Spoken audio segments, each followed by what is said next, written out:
yan leeral ngay indi ci journée tey bi. waaw xam nga journée bu nekk am na tur bésu tey bi benn saan boo xam ne cible am ñaari point rek la woon bu njëkk bi mu ngi bokk ci ñi nga xam ne suñuy déew mi réew lañ jugee réew dem ci réewu jàmbur fas fa yéene def weer di jongante ngir trophée boo xam ne yàlla rek moo am sañ-sañu sarax ko gor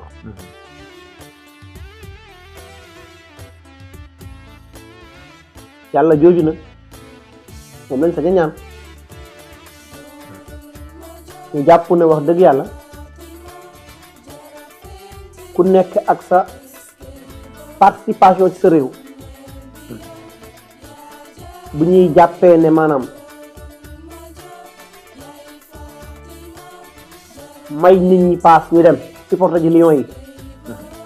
seen objectif la wala seen gis-gis la da ngeen koy nangu ma jàpp rek ne man ci sama gis-gis bu gàtt mooy tak-tak am na te yàlla rek moo am seen suñu ajji nag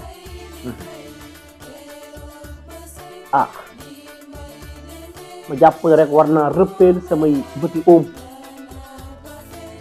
def laara bi laaraan mu dajeeg allahumma yàlla sarax ko gañe kon tey bii bi yëpp mi ngi nekkoon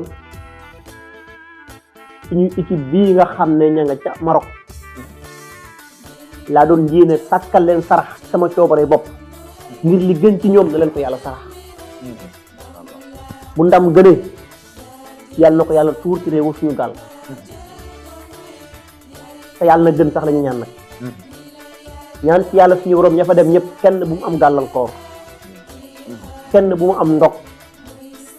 te wërsëg yëpp dëppoo ci leer yonente bi nag ndax xam nga dañuy wax ne foot sens la waaye njàmbaarte lay bokk waaye biir njàmbaar tamit sens moo koy gunge te ku ne xam ne ne déndu Afrique dafa am nu mu bindoo bu xëccoo di am ku nekk li nga yaakaar daf koy dem def